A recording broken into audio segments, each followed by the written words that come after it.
Aleluia. Som. Amém? A graça e a paz do Senhor Jesus. Amém, irmãos? Aleluia. Glória a Deus. Quantos creem que é amados aqui? Quantos são amados? Quantos são benditos do Senhor? Aleluia. Amém, irmãos? É uma das coisas, estudando a palavra da oferta, uma das coisas que Deus falou comigo, que nós temos que entender como igreja e ter revelação disso, é que nós somos amados, nós somos filhos amados de Deus, amém?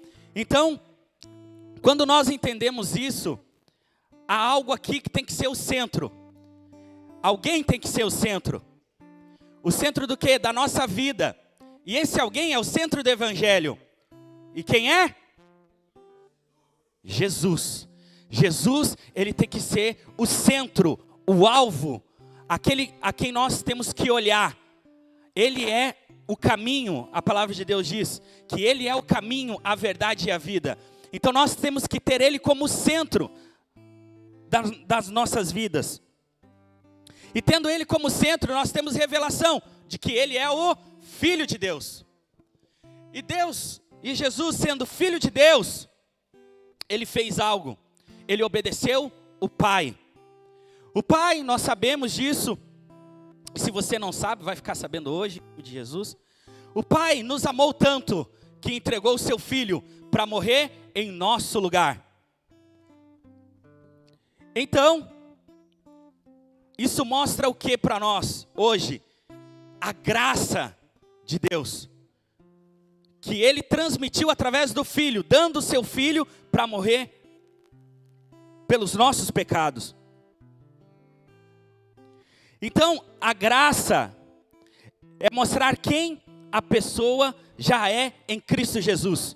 Nós estamos constantemente aqui falando que a pessoa que aceita Jesus, ela é agraciada por Deus, ela é cheia da graça de Deus, e a graça é mostrar quem a pessoa já é em Cristo, e o que nós somos em Cristo?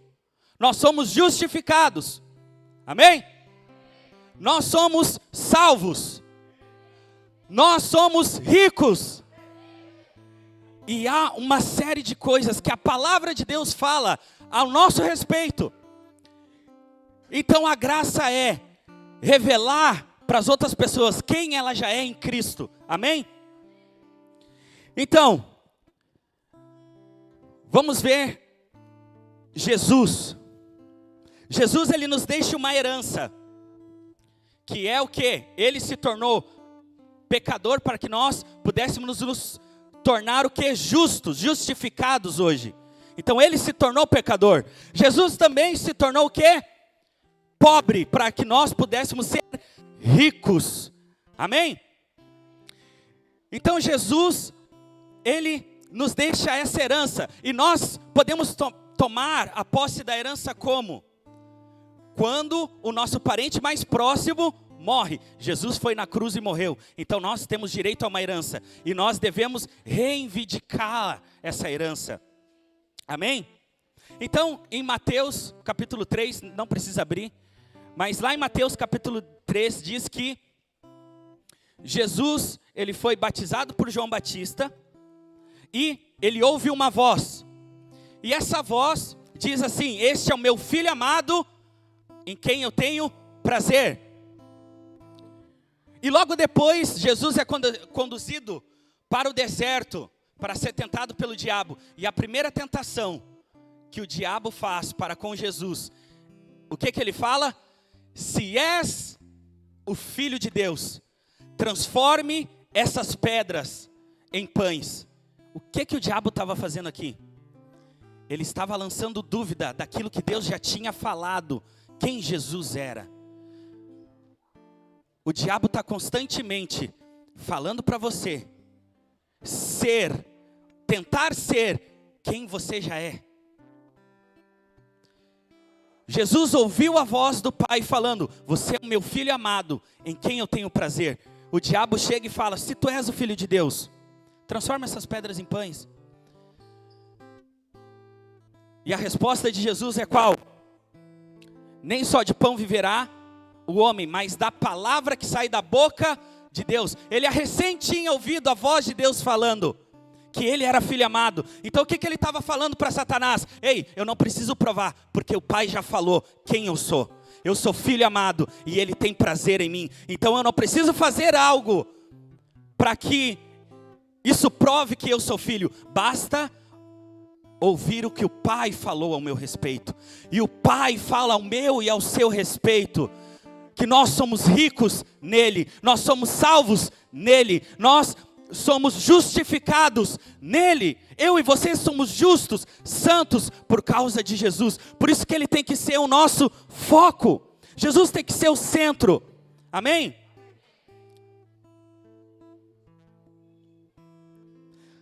Abra sua Bíblia lá em Lucas, capítulo 24, verso 13.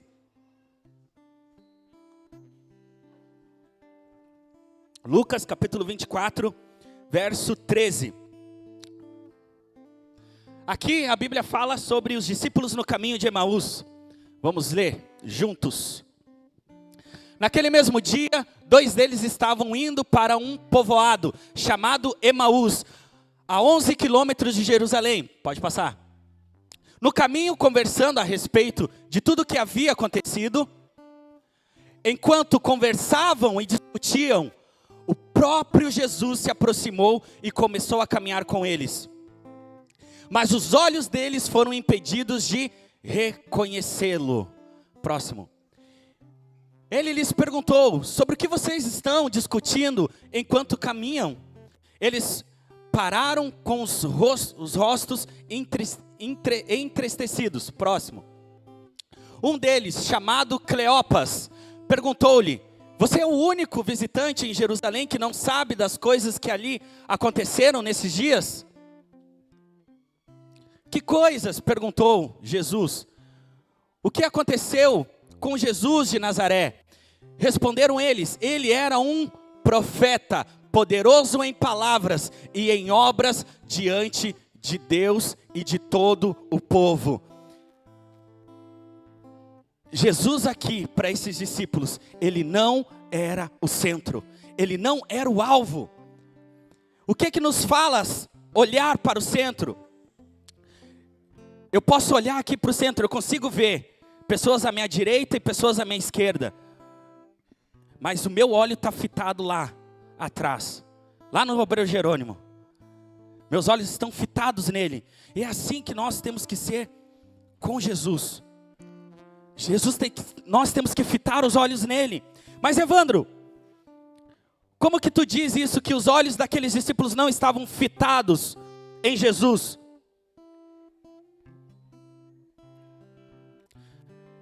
Verso 21.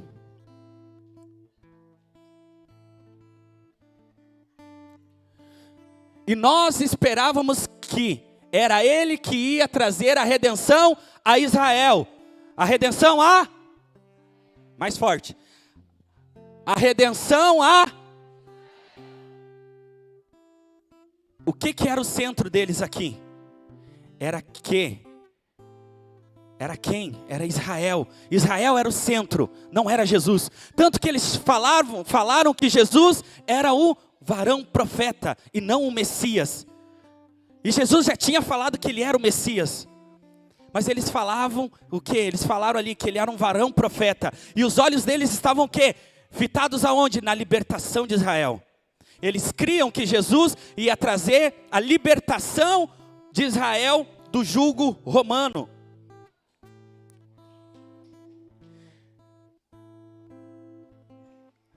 Então aqueles 2 discípulos, eles estavam com os olhos fitados em Israel e não em Cristo. Então eles não puderam reconhecê-lo, porque Jesus não era o centro da vida deles. Jesus tem que ser o centro da nossa vida. Jesus, ele tem que ser o alvo, o objetivo central das nossas vidas, dos nossos corações.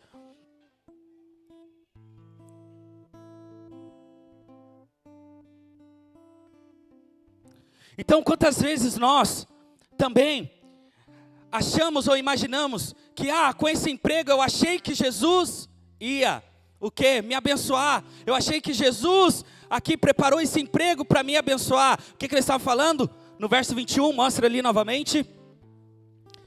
E nós esperávamos que era Ele que ia trazer a redenção a Israel. Quantas vezes nós somos como esses discípulos? Quantas vezes nós murmuramos, falamos, eu pensei que Jesus ia fazer isso aqui agora na minha vida, ia trazer bênçãos na minha vida. Mas sabe de uma coisa? Escuta o que o Pai fala a respeito de você. Quem você é em Cristo Jesus. Quando você vê isso, sabe o que Jesus fala? Que a sua necessidade é um conta-gotas. E o suprimento dele é o oceano inteiro. A sua necessidade para Jesus é um conta-gotas. Mas o suprimento que Ele tem para mim e para você é um oceano. Um vasto oceano. Amém? Mas Jesus sendo o centro, muitas vezes nós acabamos vendo, até na minha célula, as minhas sobrinhas estão aqui, e glória a Deus por isso, porque tendo irmãos novos na célula, acontece muitas perguntas e o fluir na célula é poderoso. E eu estava falando de Jesus sendo o centro, né? E a minha sobrinha pegou e falou que, mas o meu tio pega e vai na igreja. Não eu, tá? Eu tenho 9 irmãos a mais. Mas ela falou que um dos meus irmãos vai na igreja só quando ele está precisando de uma bênção. Ter Jesus como centro não é ter o centro Jesus com a capacidade de coisas que Ele pode te dar. Tem um momento na nossa vida cristã que as bênçãos não podem ser o centro. A capacidade de coisas que Deus pode nos dar não pode ser o centro, mas Ele tem que ser o centro. As atenções têm que estar voltadas nele e não no que Ele pode nos dar. Amém? Então, nós vemos por aí pessoas que buscam a Deus pela capacidade de coisas que Ele pode dar a elas. Mas, mesmo em meio a aflições, eu vou agora falar de um outro personagem que entra aqui, que realmente o coração dele não estava voltado para as bênçãos, naquilo que Deus poderia dar para ele, mas sim, os olhos dele estavam fitados em Jesus, estavam de olho em Deus. Salmos, capítulo 132. Salmos 132, versículo 1. Aqui, a palavra de Deus está falando sobre Davi. E provavelmente, Davi aqui, ele estava sendo perseguido por Saul. E ele vai e se esconde na caverna. E olha que interessante. Ele não tinha cama para dormir. Ele não tinha uma casa onde dormir, aonde repousar. Ele não tinha uma tenda aonde dormir. Mas olha o que ele fala no verso 1. Senhor, lembra-te de Davi e das dificuldades que enfrentou. Ponto final. Agora o restante da oração muda de figura quem está no centro. Nesse começo aqui, Davi está no centro. Ele fala, Senhor, lembra-te da minha aflição. Olha para mim, eu estou aqui na caverna. Olha para mim, olha a aflição que eu estou passando. Mas agora o restante da oração dele muda de figura quem está no centro da oração. Verso 2. Ele jurou ao Senhor e fez um voto ao poderoso de Jacó. Próximo. Não entrarei na minha tenda, nem me deitarei no meu leito. Não permitirei que os meus olhos peguem no sono, nem que as minhas pálpebras descansem. Enquanto não encontrar um lugar para o Senhor, uma habitação para o poderoso de Jacó. Mas espera aí, Davi tinha uma tenda onde repousar? Ele não tinha. Mas ele fala, ele profetiza na verdade aqui.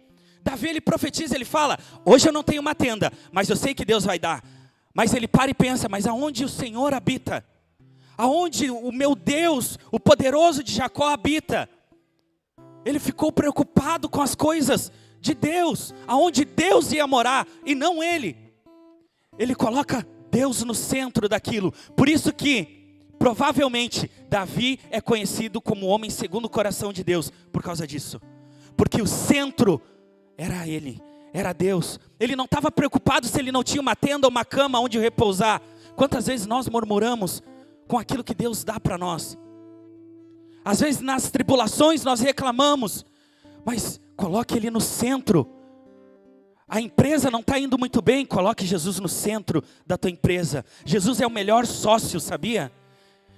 Jesus é o melhor sócio, Ele só pede 10%, os outros 90% Ele deixa para te administrar. Quantas vezes nós não colocamos Ele no centro, mas Davi coloca, e ele profetiza, ele fala, quando eu tiver minha tenda, eu não vou dar descanso aos meus olhos, e nem descanso às minhas pálpebras, até que eu encontre o lugar aonde o Senhor habite. Ele estava preocupado com o quê? Com as coisas de Deus. E sabe, irmãos, se você, vou te falar uma coisa hoje, se você, Evandro, eu não consigo pregar direito, Evandro, eu não ganhei uma pessoa para Jesus, como que eu vou reinar? Salvação é de graça, é pela graça, é um dom de Deus, mas o reino é por obras. Que obras são essas? A edificação do corpo de Cristo. Quem é o corpo de Cristo? Eu, você, cada um de vocês são um corpo de Cristo. Não é esse prédio, isso aqui não é habitação, nós somos habitação, nós somos habitação. Então, qual que é o nosso galardão? O reinar vai ser o nosso galardão, o reinar com Cristo, e ela é, pelo que ela é conquistada? Pelas obras ela é conquistada. E o que é as obras? A edificação do corpo. Sabe de uma coisa, se você ainda tem, em nome de Jesus não vai ter mais, tem vergonha de pregar, Evandro, eu não ganhei nenhuma pessoa hoje, mas você é dizimista, sabe o que acontece? Esse prédio não é a casa de Deus, nós somos, mas através desse prédio aqui, muitas casas de Deus são formadas, muitas casas de Deus são edificadas. E quando você entrega o seu dízimo, quando você entrega a sua oferta, você está cooperando para a edificação da casa de Deus. Então você vai ter o seu galardão. Você está fazendo o quê? Está cooperando na obra. Mesmo que você não pregue, mas você está dando condições para quem pregue. Você está dando condições para aquele que vai abrir a boca e pregar. E essa pessoa que aceitar Jesus vai se tornar casa, e você vai ser participante dessa conversão. Sabe, nós temos que parar às vezes e analisar o contexto geral das coisas. Sabe, hoje você pode ter vergonha de pregar o evangelho, mas você pode estar se tornando um cooperador para a edificação da casa, dando o que? Os seus dízimos e ofertas. Sabe, nós não estamos aqui pedindo seu dinheiro, nós não estamos, porque nós servimos ao Senhor, dono de todo ouro e toda prata. Se você não dá, Deus vai arrumar um jeito de dar. Ele vai trazer pessoas de fora, que não tem nada a ver com o corpo, e vai dar. Mas, sabe que Deus, Ele criou o sistema de plantio e colheita, somente para abençoar eu e você. Ele criou o sistema de plantio e colheita, para nos abençoar. Diga amém. Ele criou isso para que nós pudéssemos ser abençoados. Mas Evandro, se eu não dou meu dízimo, eu vou ser amaldiçoado. Muitas igrejas por aí pregam isso, mas não, você não é amaldiçoado. Você não é amaldiçoado. Deus não vai te lançar um raio no meio da sua cabeça por causa disso. E nem pregações por aí que nós ouvimos que se você não entregar o dízimo, você não pode reclamar se gastar em remédio, se gastar em hospital. Não, isso não acontece. O nosso Deus não é assim. Ele não é assim. Deus fala, o quê? Para nós olharmos para quem? Para os pássaros, para as andorinhas. Elas não plantam e nem semeiam, mas Deus dá o alimento todo dia para elas. Todo dia. Se você não está plantando o seu dízimo, se você não está plantando a sua oferta, Não se preocupe, Deus vai te dar o pão de cada dia. Mas se você se contenta só com isso, então você não precisa entregar o seu dízimo e sua oferta. Mas você que é filho e quer mais, quer ser abençoado de uma forma abundante, sem limites, então você planta, que você certamente vai colher. Você certamente vai colher. Por isso que Deus colocou isso como uma forma de nos abençoar mais ainda. E eu entrego o meu dízimo e a minha oferta, porque eu quero mais, eu não me contento com pouco. Então Deus, Ele cria isso para quê? Para te abençoar cada vez mais, amém? Aleluia, glória a Deus, amém? Diga para o irmão que está do seu lado: Jesus é o centro da minha vida.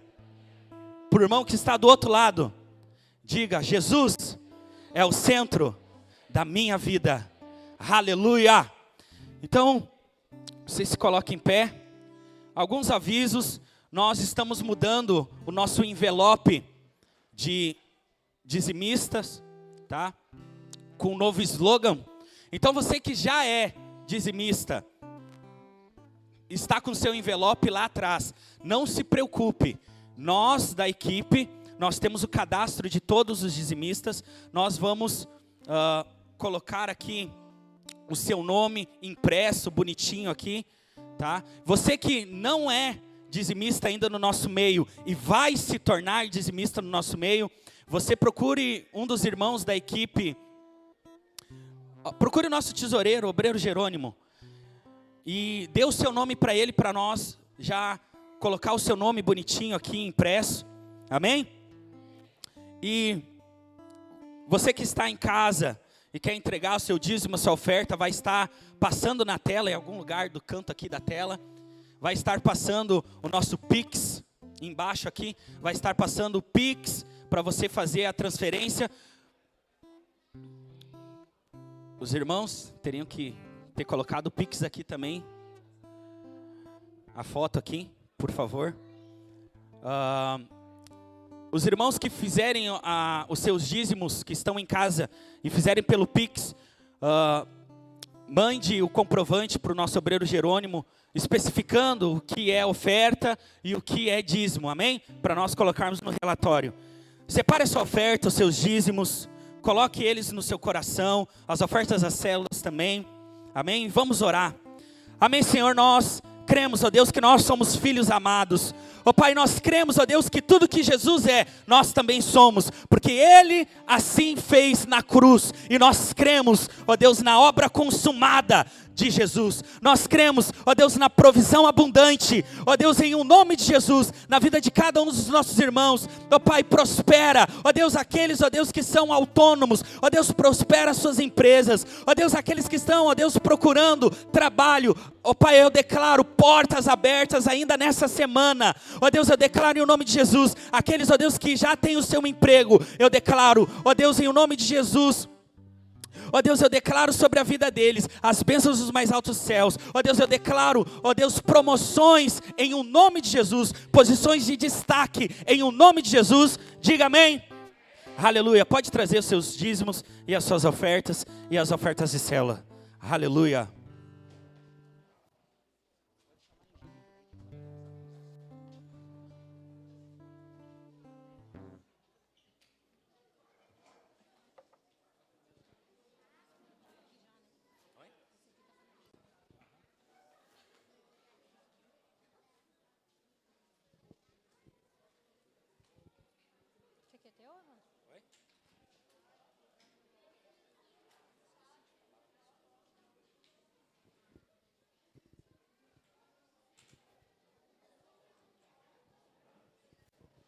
Amém, aleluia.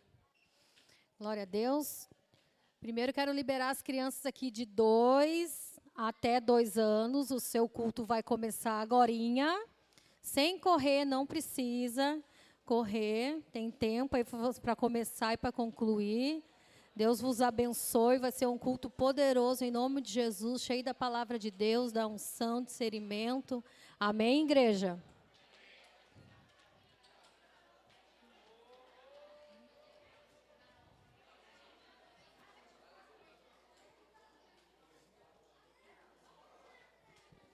Aleluia. A graça e a paz, irmãos. Só uma notícia que não vai ser eu que vou ministrar aqui. A segunda vez sempre dá certo, né? A graça e a paz, irmãos, não vai ser eu que vai ministrar a palavra aqui. Tá sendo filmado, quem sabe eu vou ter uma oportunidade mais para frente, né? Mas não, o meu púlpito não é esse, é lá atrás. Se você quiser me ouvir eu pregando, ministrando, se matricule-se no curso de maturidade, CTL, faça a sua inscrição, está acontecendo no final do culto. Amém? No culto de Domingo Kids também você vai me ouvir bastante lá, nos encontros com Deus, nos Impactos Kids. Aí é comigo, amém? É só vir aqui dar alguns recadinhos, né? Para você que ainda não adquiriu o livro das 3 maiores verdades, que é o nosso livro de consolidação, que nós estamos fazendo, né, com todo novo convertido que passou pelo encontro, você pode passar lá no final também na livraria. Nós temos alguns exemplares apenas, 48. Né? Agora nós vamos ter um encontro com Deus poderoso em setembro, então é importante para o encontrista e também para aquele que vai ser o anjo, que vai consolidar, adquirir esse livro. E também eu gostaria de falar um pouquinho do nosso projeto, né, do nosso material, que como o pastor Juan sempre fala aqui, né, os irmãos, que nós não levamos as crianças lá para trás para entretê-las. Nós estamos lá porque lá elas recebem um alimento poderosíssimo também, da maneira delas ouvirem, da linguagem delas, né? Que é mais fácil. E esse semestre, agora em setembro, gostaria de apresentar para a igreja, nós vamos estar ensinando as crianças sobre a palavra de Deus é a verdade, né? De maneiras práticas, assim, do qual elas vão aprender. E também nós vamos estar aqui empoderando elas com esses panfletinhos aqui, uns poucos menores, né? Mas eu só vou pegar o maior da líder, que fala do plano de salvação. É um material que a gente já tem há 3 anos já, que a gente tem o livrinho, as irmãs já conhecem, que prega o evangelho para as crianças, né? Acho que todas as crianças, todos os que estão inseridos na CEL, os nossos cultos já sabem de cor. É um investimento que nós estamos fazendo, no qual elas vão aprender a pregar o evangelho a outras crianças e também outros adultos. Né? É só para a igreja ver tão importante o que nós ensinamos lá atrás também, amém? Só que eu gostaria só de orar e abençoar esse projeto, né? E também esse novo semestre. Eu gostaria que a igreja se colocasse de em pé, erguesse suas mãos para cá, para a gente abençoar esse tempo tão precioso, né? O qual nossos filhos vão estar aprendendo. Pai, em nome de Jesus, nós abençoamos esse projeto de consolidação. Também, ó Deus, esse projeto que nós estamos fazendo com as crianças sobre a palavra de Deus e a verdade. Declaramos, ó Deus, um tempo oportuno, onde as crianças vão ser evangelizadas e vão ganhar outras crianças e famílias inteiras para o Senhor. Nós declaramos, ó Deus, sobre cada irmão, ó Deus, cada líder de célula que está à frente desse rebanho, ó Deus, uma unção nova, ó Deus, uma revelação da parte do Senhor, em nome de Jesus, amém? Muito obrigada, e agora passo a vez aqui para o nosso pastor João Pablo.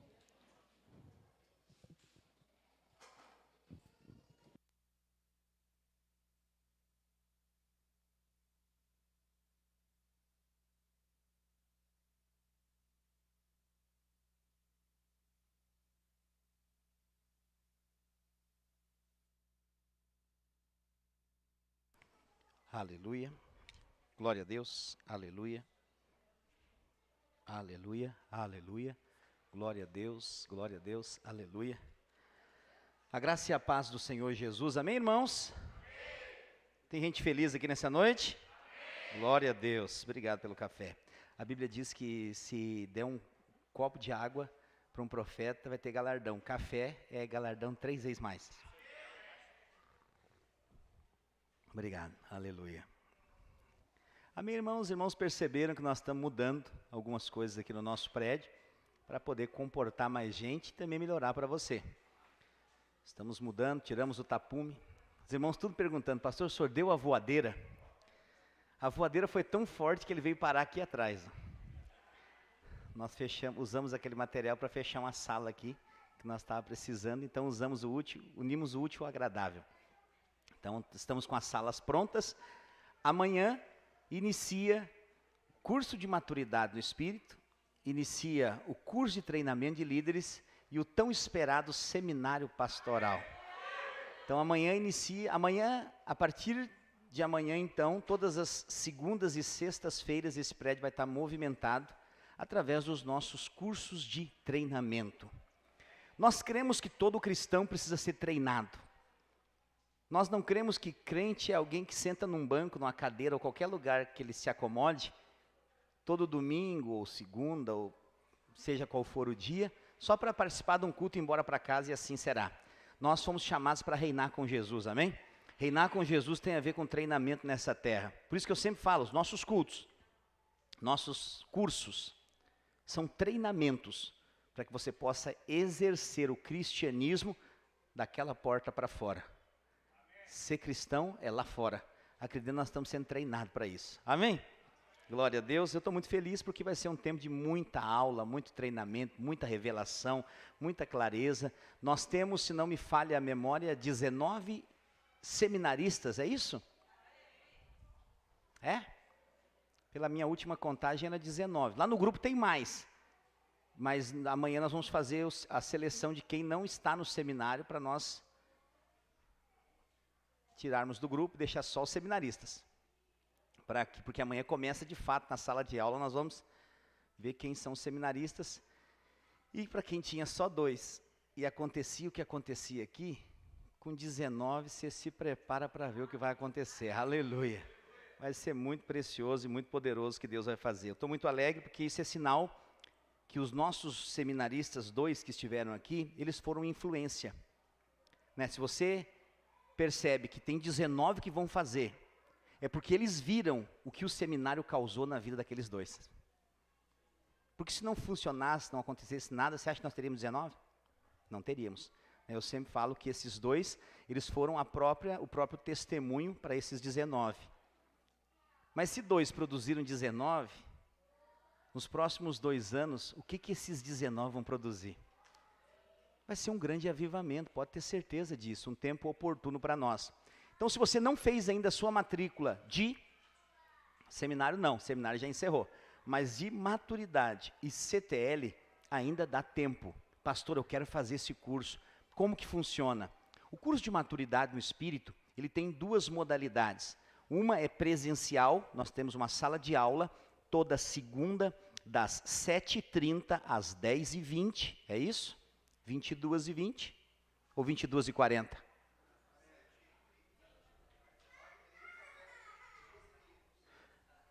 19h30 até as 22h30, toda segunda e toda a sexta. Curso de maturidade no Espírito. Qual a duração desse curso? Ele vai até o dia 5 de novembro, é isso? 5 de novembro. Termina no dia 5 de novembro e a formatura é dia 10 de dezembro. Tem uma formatura, uma festa, vamos preparar algo muito, muito interessante e muito bom para todos. Tanto maturidade quanto CTL. Ele tem uma inscrição, qual que é o valor da inscrição? R$25, só para não dizer que é de graça. E a mensalidade? 25 também.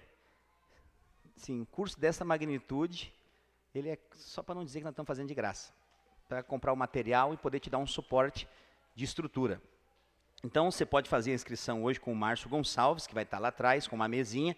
Você pode dar o seu nome para já você entrar na turma, que começa amanhã. Tanto, se você, pastor, eu posso fazer maturidade e CTL? Não tem como, porque eles são nos mesmos dias e nos mesmos horários. Então, quem já fez o maturidade, deve fazer o CTL, que é a continuação, é o caminho do vencedor que nós falamos. Quem não fez o maturidade ainda, deve se matricular no maturidade. Por quê? O maturidade vai te introduzir a uma clareza, uma revelação da Bíblia. Quantos irmãos daqui já fizeram maturidade? Levante sua mão. Bastante gente, glória a Deus. Então assim, vai ser 30, vai passar dos 30, em nome de Jesus. Nós temos 29 inscritos já, vai ser uma boa turma, talvez uma das maiores turmas que já tivemos aí, glória a Deus. Então, se você não fez o maturidade, procura o Márcio Gonçalves no final, ele vai estar na mesinha lá, de inscrição no fundo. Dê o seu nome, se inscreva e venha. Ah, pastor, mas eu não sei muito bem, eu quero te fazer um desafio então. Vem conhecer o curso, eu vou te dar a primeira aula para você não precisar fazer a matrícula. Vem assistir a aula primeiro, amanhã, às 7h30, vem assistir a aula. Assista a primeira aula, pastor, não gostei, não é isso que eu quero, beleza, não precisa continuar. Pastor, é isso que eu quero. Se matricula, dá o seu nome e começa a fazer parte do curso. Amém? Então, Obreiro Jerônimo, isso aqui não foi combinado, então, a partir de agora, o que eu falei? Quem está aqui não fez o maturidade, ou quem está me assistindo também, assiste a primeira aula amanhã, sem precisar fazer inscrição, sem nada. Vem assistir. Achou que é interessante para si? Se matricula daí. Amém? Porque eu falei duas modalidades, uma presencial e também nós teremos uma sala online. Pastor, o trajeto para mim é difícil, eu estou de segunda e sexta aqui, acabou-se os seus problemas. Nós vamos ter uma sala no Zoom, todas as aulas vão passar simultâneo no Zoom. Você só baixa o aplicativo no seu celular, abre no horário da aula, com a câmera ligada, que eu não quero ninguém dormindo na minha aula com a câmera fechada. Sério, teve uma vez que estava com a câmera fechada, eu falei, irmão, abre a câmera. Irmão, a câmera. No outro dia eu pedi para ligar para ele, falou, pastor, peguei no sono. Falei, misericórdia. Então não pode ter câmera desligada, sempre câmera ligada para você, é como uma sala de aula virtual. É uma sala de aula virtual, mas você tem que me ver e eu tenho que ver você. Tem essa possibilidade? Também tem. O procedimento é o mesmo, só muda o lugar. Alguns preferem presencial, vem aqui. Outros não conseguem vir, pode assistir online. Então você pode dar o seu nome para inscrição e falar, eu vou assistir online. Beleza, sem problema. Amém? Eu posso dizer que será uma experiência poderosa. E por fim, nosso encontro com Deus. Acho que a minha esposa já falou do livro de consolidação. Amém. Encontro com Deus, 10, 11 e 12 de setembro. Nós conversamos como equipe, já montamos toda a equipe, já está tudo montado. Assim espero, todos os coordenadores já enviaram a mensagem para quem vai trabalhar no encontro. Se você recebeu a mensagem, você está na equipe. Se não recebeu, é porque passou dos limites. E aí nós não podemos levar todo mundo também. Então assim, a equipe já está formada, todos que deveriam, salvo algum engano. Se algum dos coordenadores não mandou, depois eu pego eles lá no fundo. Mas é para todos no dia da reunião ter mandado já, e quem sabe, quem já vai trabalhar já sabe. É importante ter o aplicativo do Telegram, porque nós vamos nos comunicar só por lá. Então, toda a equipe do encontro, pastor, eu não tenho Telegram, vai ficar sem comunicação. Então, precisa ter o Telegram, porque nós vamos para lá. O alvo é que daqui a um pouco a igreja vai tudo para lá, para o Telegram. Nós vamos migrar para lá. Porque ele não ocupa espaço no telefone, o telefone fica sobrecarregado no WhatsApp. Então, é melhor que o Telegram é tudo na nuvem. E na nuvem combina com Jesus, porque nós vamos encontrar com ele aonde? Então, assim, o Telegram combina com Jesus. Vai tudo para a nuvem, nós estamos indo para lá, nós estamos indo para a nuvem, amém? Glória a Deus. Então, se você recebeu a mensagem, seja bem-vindo à equipe, desse que será o maior encontro da Videira de Canoas. Outra coisa, restringimos as inscrições, por causa da capacidade de pessoas e de estrutura da equipe. Então, serão só 100 vagas. A hora que chegar no número 100, aí nós começamos a fazer inscrição para os próximos encontros. Então, serão 100 encontristas. Então, o encontro do 100, nós vamos levar 100. Então, já começou as inscrições. Eu só não consegui colocar mais contagem regressiva, porque esse começo de final de semana foi bem corrido, né, Giovanni? Foi tenso. Então, é importante saber que temos ainda 90 vagas. Então, 10 já estão feitas. Há um mês do encontro, pode ter certeza que daqui uns 15 dias já vai faltar umas 20. Então, se você não fez a sua inscrição, como que eu faço? Garanta ela. A inscrição para encontrista é R$100. Se você der 50, você já dá o seu nome e garante a sua vaga, ninguém mais toma a sua vaga. Só dar o nome não garante a vaga, porque se chegar aos 100, nós vamos prevalecer com as vagas guardadas para quem já deu um sinal. Pastor, R$100 não é caro? Eu desafio você a perguntar em qualquer sítio do Rio Grande do Sul, Brasil e mundo, o valor de um retiro como esse. Lá mesmo a gente faz os retiros, é de 180 a 250. Só a equipe que trabalha comigo sabe quantos desses cabelos aqui que caíram e outros que estão brancos são para resolver esses problemas de pagar o sítio no final.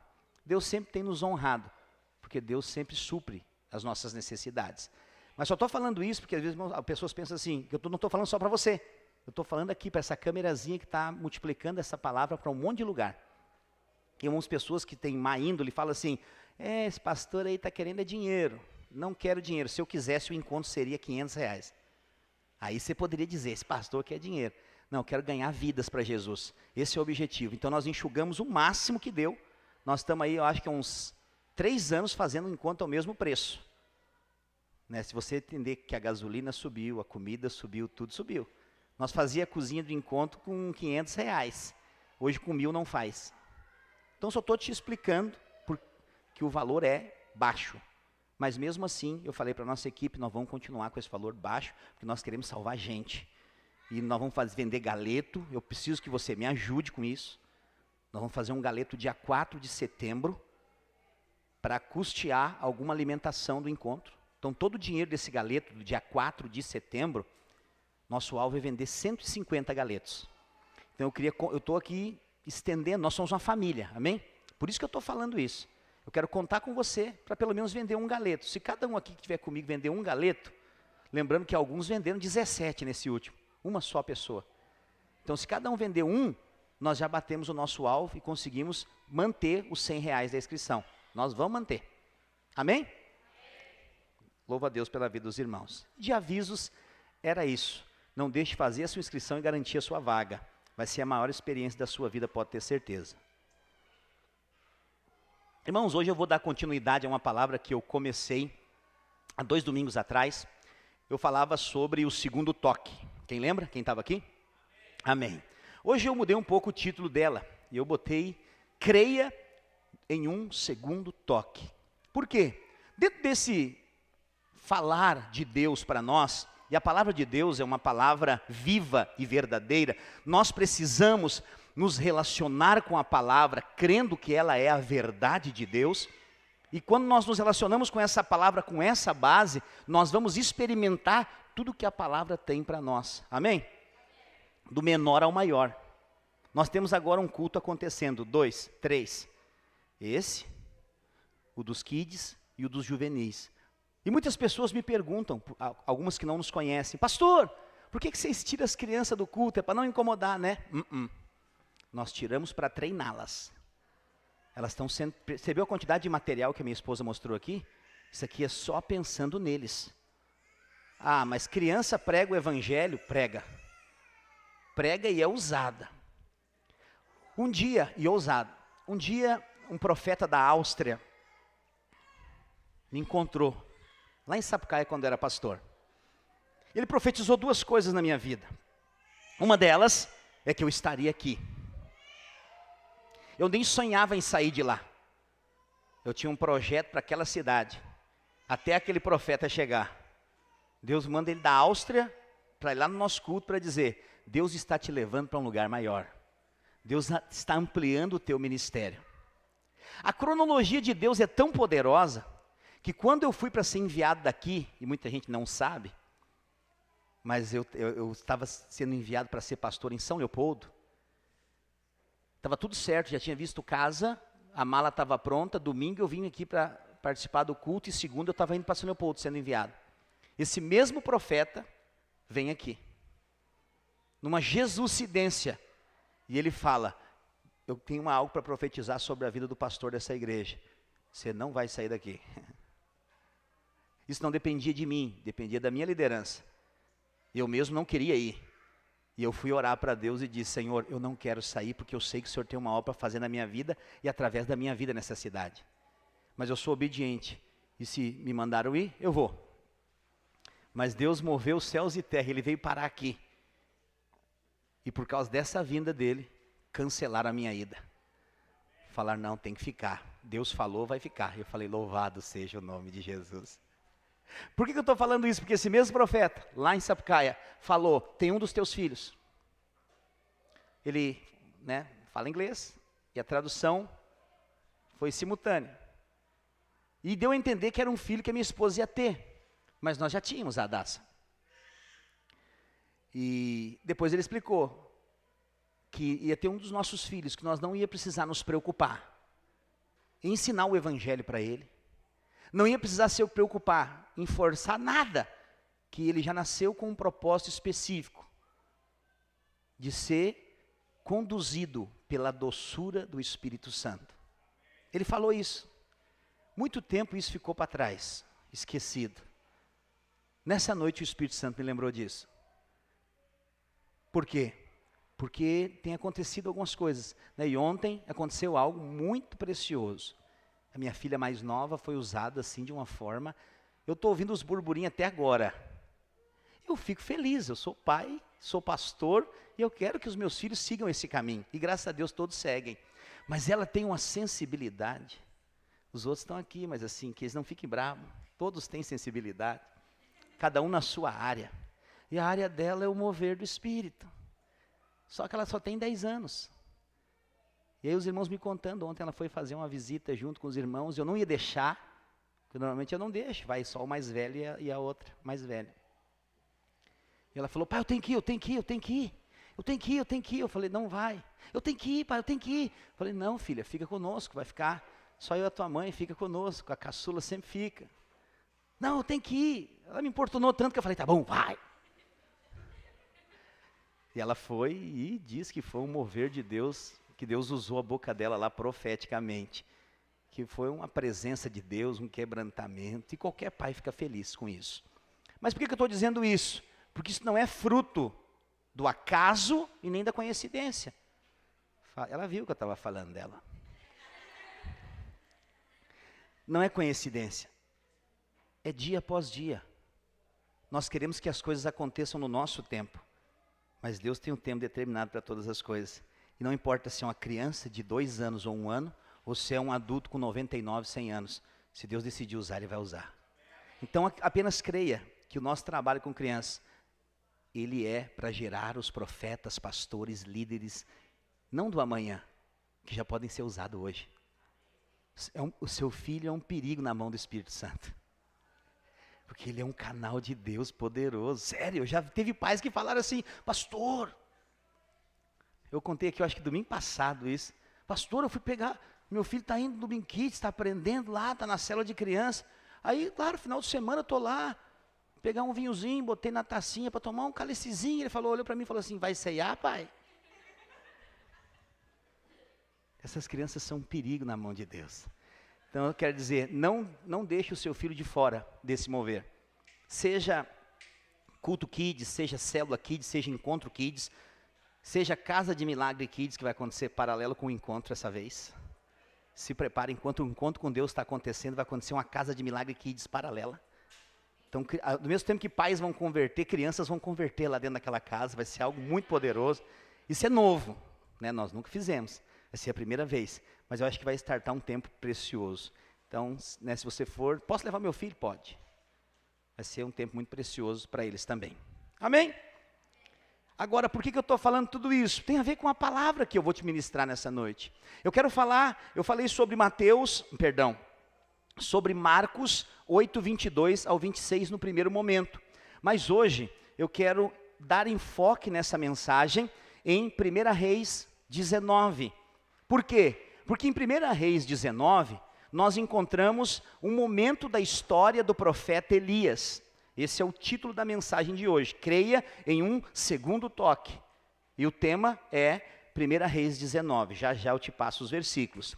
Então esse 1 Reis 19 fala a respeito do profeta Elias. Ele tinha acabado de experimentar uma das maiores vitórias da sua vida. Talvez você que é cristão há mais tempo já deve ter ouvido. Ou se deve ter passado em alguma novela bíblica, algum filme bíblico, você também deve ter visto. Que é a batalha de Elias para com os 400 profetas que adoravam a um Deus chamado Baal. Alguém já ouviu falar sobre isso? Existe um momento então na vida de Elias, eu não vou pregar sobre isso, eu só estou trazendo a memória para você entender e lembrar quem é Elias e saber o momento em que Elias está vivendo. A palavra que eu vou ministrar hoje se dá depois dessa grande vitória de Elias contra os 400 profetas que adoravam Baal. Você sabe, é o desafio dos deuses. Elias então desafia os 400 profetas de Baal para ver quem é o Deus verdadeiro. Eles fazem um lugar de sacrifício, e ele fala assim, nós vamos clamar, vocês é o Deus de vocês, eu é o meu. E aquele que mandar fogo do céu sobre o altar é o Deus verdadeiro. E como vocês estão em maioria, vai começar por vocês, pode clamar. E a Bíblia fala, ali em 1 Reis 19 em diante, que eles começam a se bater. É um tipo de penitência. E começam a clamar ao Deus Baal. E durante muito tempo eles fazem isso e nada acontece. Então Elias faz o quê? Fala, agora é minha vez. Mas antes disso, ele dá uma caçoadinha dos profetas. Ele fala, fala mais alto, quem sabe Baal está de férias. Fala mais alto, quem sabe ele está dormindo. E nada acontece. Então o que ele faz? Ele fala, agora é minha vez. Antes de chamar por Deus, ele fala, pega água, coloca sobre tudo que está no altar. Ao ponto da vala, de uma vala ao redor, ficar cheia d'água. Por quê? O milagre fica mais forte ainda. Porque a possibilidade de pegar fogo em meia água é difícil. E ele clama a Deus. O que acontece? Deus manda fogo do céu. Qual que é o desfecho dessa história? Os 400 profetas de Baal são mortos à espada. E Elias sai vitorioso por causa de Deus. Quantos estão me entendendo? Diga amém. Pois é. Depois disso, uma bruxa, também que era esposa do rei Acabe, chamada Jezebel, ela descobre, por meio de Acabe, o que Elias tinha feito. E ela então emite um decreto, dizendo, eu vou pegar esse Elias. E quando eu encontrar ele, ele vai morrer. Eu quero chamar a sua atenção para exatamente esse momento, que ela manda esse recado para Elias, dizendo, amanhã, com essas palavras, a estas horas, você será um homem morto. O que aconteceu? Qual que é o posicionamento de Elias diante desse recado? Ele sai desesperado correndo para poder salvar a sua vida. Sabe o que é engraçado em tudo isso? O engraçado é que ele não teve medo dos 400 profetas de Baal, mas ficou desesperado quando essa mulher, Jezabel, o ameaçou de morte. Quem conhece uma mulher braba e nervosa, sabe por que ele saiu correndo. Mas então Elias se desespera, ao ponto de nós encontrarmos aqui na palavra de Deus, Elias triste, deprimido, e se você entender a situação que ele estava, você pode chegar a um diagnóstico, Elias estava com depressão. Por que eu posso te afirmar isso? Porque ele teve vontade de se matar. Você já conheceu pessoas depressivas que tiveram vontade ou tentaram tirar a sua própria vida? Diante de uma grande frustração, de um grande dilema, de problemas que não conseguem ser resolvidos, de dívidas gigantescas em que a pessoa não consegue sair, e como ela não serve a Deus, não conhece a Deus na sua profundidade, na sua intimidade, ela acha que não tem mais saída. Pastor, mas isso acontece com cristãos? Às vezes sim. Eu estou falando de um homem que conhecia a Deus, que tinha saído recentemente de uma grande vitória. Uau, imagina, o fogo cai do céu, queima aquele altar cheio de água, e que não sobra nem uma gota d'água e nem nada que estava ali. Mas de repente, por causa de uma ameaça de morte, ele se vê desesperado, e ele vai então para o deserto, procurar a morte. Quando isso acontece, Elias então se desespera, vai para longe, encontra uma árvore. Encontrar uma árvore no deserto já é um milagre. Eu posso ver Deus no negócio. Eu queria um tangedor aqui agora. Se alguém do louvor puder me dar uma ajuda aí. Eu já vou avisando os irmãos que eu não gosto de mecânico, eu gosto do ser humano aqui tocando. Aleluia. Glória a Deus. Então eu já vejo Deus, né, produzindo. Eu também já me enganei, agora a subida é por aqui. É que mudou, antigamente, domingo passado era por lá, agora nós fizemos por aqui. Já me enganei 2 vezes hoje. Encontrar uma árvore no deserto é um milagre. Quando ele encontra, o que ele faz? Ele vai deitar embaixo da árvore. Você vai encontrar algumas traduções bíblicas dizendo que ele encontrou um zimbro. Um zimbro é uma árvore, é uma planta, algo que ele se colocou embaixo. Por que ele se colocou embaixo? Porque era o único lugar que tinha sombra. Deserto é um lugar de sol escaldante. Ele então se coloca debaixo daquela árvore e adormece. Desesperado por quê? porque naquele momento ele deseja a morte. Em 1 Reis 19, e agora sim eu vou te dizer os versículos, do versículo 1 até o versículo 6, se dá essa passagem. Vamos ler junto, só para você entender o contexto. Acabe era o rei de Israel. E a Bíblia diz assim, em 1 Reis 19, versículo 1. Acabe fez saber a Jezabel tudo quanto Elias havia feito e como matara todos os profetas à espada. Então Jezabel mandou um mensageiro a Elias a dizer-lhe: façam-me os deuses como lhes aprouver, se amanhã a estas horas não fizer eu a tua vida como fizeste a cada um deles. Temendo, pois, Elias levantou-se e para salvar a sua vida se foi e chegou a Berseba, que pertence a Judá, e ali deixou o seu moço, e ele mesmo, porém, se foi ao deserto, caminho de um dia, e veio e se assentou debaixo de um zimbro, e pediu para si a morte, e disse: basta, toma agora, ó Senhor, a minha alma, pois não sou melhor do que os meus pais. Deitou-se e dormiu debaixo do zimbro. Eis que um anjo tocou e lhe disse: levanta-te e come. Olhou ele e viu junto à cabeceira um pão cozido sobre as pedras, em brasa, e uma botija de água. Ele comeu, e ele bebeu, e ele tornou a dormir. Preste atenção. O que Elias desejou? A morte. Ele disse: basta, eu não quero mais. Por que ele desejou isso? Porque ele estava com medo. Sabe, Deus é um Deus de sinceridade. Você sabia? Deus gosta de sinceridade. Muitas vezes, nós nos colocamos diante de Deus, muitas vezes cheio de religião, cheio de pragmatismo, mas Deus conhece quem nós somos. Deus nos conhece quando ninguém está vendo, Ele está nos vendo. Só que eu não estou falando isso para te acusar, eu estou falando isso porque Ele decidiu te amar e me amar mesmo assim. Ele nos conhece no oculto e no escondido. Ele não nos conhece só quando nós estamos na frente dos irmãos, dizendo aleluia, glória a Deus, misericórdia, graça e paz. Ele nos conhece quando nós estamos no trânsito, e aquele cara nos fecha, você fala: miserável. Não, pastor, eu não falo isso. Deixa pisar no seu calo uma vez só, hein? Você fica feliz, pulando de alegria. Você acorda atrasado para ir para o serviço, você tem 10 minutos para chegar lá, senão você vai perder um benefício que a empresa dá. Aí você sai e vê o pneu furado, você fala: glória a Deus!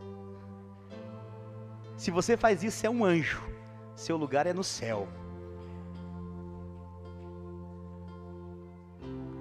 A verdade é que nós somos seres humanos, não somos dessa terra, nós somos do céu, mas nós habitamos nesse corpo, que nos faz, muitas vezes, agir em desacordo com a vontade de Deus. Mas isso não tem o poder de mudar o amor de Deus para conosco, porque Ele nos amou antes mesmo de nós sermos filhos dEle. Porque a minha Bíblia e a sua Bíblia diz em João 3,16, que porque Deus amou a Crentolândia, porque Deus amou todos os cristãos. Não, a minha e a sua Bíblia em qualquer versão vai dizer: porque Deus amou o mundo de tal maneira que deu o seu único filho, a saber, Jesus, para que todo aquele que nele crê não pereça, mas tenha a vida eterna. Quem é que vai ter a vida eterna? Quem se comporta direitinho, não faz nada errado, não fica bravo com o pneu furado, não xinga no trânsito. Você está enganado. Se fosse assim, não sobraria ninguém, estava todo mundo condenado. Porque ainda que você possa dizer: pastor, eu não me estresso no trânsito. Por quê? Porque eu não dirijo. Mas às vezes você se estressa com alguma coisa. Tem alguma coisa que tira a sua paz às vezes. Sim ou não? Às vezes até você mesmo. Já viu que as pessoas falam assim, ó, pastor, não sei dizer não, e por causa disso eu tenho até raiva de mim. Tem pessoa que é assim. Eu já fui assim. É tão difícil. Mas isso mostra sua sinceridade. E eu comecei essa conversa falando o quê? Deus gosta de sinceridade. Elias chegou diante dele e falou, eu quero morrer. Teve um irmão uma vez que chegou para mim e falou, pastor, eu tenho um problema. Falei, qual que é? O senhor fala aí que nós temos que amar Deus, que Deus nos amou primeiro, e esse amor não sei o quê, mas eu não amo a Deus. E assim, eu percebi que ele falou e já fez uma posição assim, se preparando para apanhar. Eu não amo a Deus. Eu falei, é mesmo? Então vou te dar uma lição de casa hoje. Chega na sua casa, vai para o seu quarto, chama Deus para conversar e fala para Ele, Deus, eu não te amo, me ajuda a te amar. Sabe, eu não entendo, os irmãos falam aí que sente a tua presença, eu não sinto, me faz sentir, fala comigo, me mostra. Esse irmão foi para casa, você percebe? Eu podia dizer para ele, então tu é filho do diabo, quem não ama a Deus está no mármore do inferno. Mas esse não é o evangelho. O evangelho é o poder de Deus para todo aquele que crê. E eu falei para ele, vai, seja sincero. Ele falou, o senhor tem certeza? Deus não vai me castigar? Eu falei, não, Deus é um Deus de sinceridade. Ele não gosta de obra maquiada. Muito cuidado, não estou falando de maquiagem de irmãs, tá bom? Pode se maquiar à vontade, fica faceira. Eu só dou batom vermelho para minha esposa. O vermelho é o sangue de Jesus, não tem nada a ver com o internacional, viu? Mentes brilhantes. Então, o que é sinceridade diante de Deus? Você já viu aquelas obras de arte que são restauradas? Existem obras bonitas que o tempo corroeu. E existem pessoas que são restauradores de obras de arte, quadros, pinturas, esculturas. Eles pegam um tipo de cera e eles cobrem todas as imperfeições daquela estátua. Depois fazem as pinturas originais. Quem olha para aquela estátua fala assim, é nova, porque eles fazem um tipo de restauração com cera. Naquela época, alguns homens que iam comprar obras de arte, muito ricos, eles falavam assim, eu quero comprar uma obra de arte sincera. É daí que vem a palavra sincera. Sincera quer dizer sem cera, uma original. Sinceridade tem a ver com nos apresentarmos diante de Deus como nós somos. Tem uma canção que fala muito bem sobre isso. Nós nunca vamos tocá-la aqui no culto. Nunca é muito forte, né? Vá que um dia desse eu invente. Mas ela fala assim, deixa-me, Senhor, servir assim a Ti. Tem uma parte só que nós vamos mudar, que é essa aqui. Falho nós somos, pecador nós não somos. Mas ela fala assim, fale pecador, mas eu amo a Ti, Senhor, pois minha vida tem o sopro da Tua vida. Ele fala assim, o meu espelho me condena, eu me vejo tão fraco. Mas quando você olha para Cristo, é a imagem dele que reflete. Por isso que o poder de Deus se aperfeiçoa na sua fraqueza. Mas diante de Deus, nós precisamos reconhecer quem nós somos. Por quê? Porque vai acontecer o que aconteceu com Elias. Então o anjo vem e toca nele. E quando esse anjo toca nele, junto com o toque, o primeiro, vem alimento e água. Ele vê uma pedra, ele vê um pão quente, que é sinal que foi feito, recente, e uma botija com água.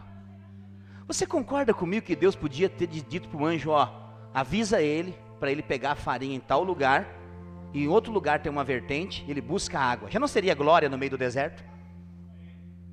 Mas Deus, você precisa entender o Velho Testamento à luz do Novo.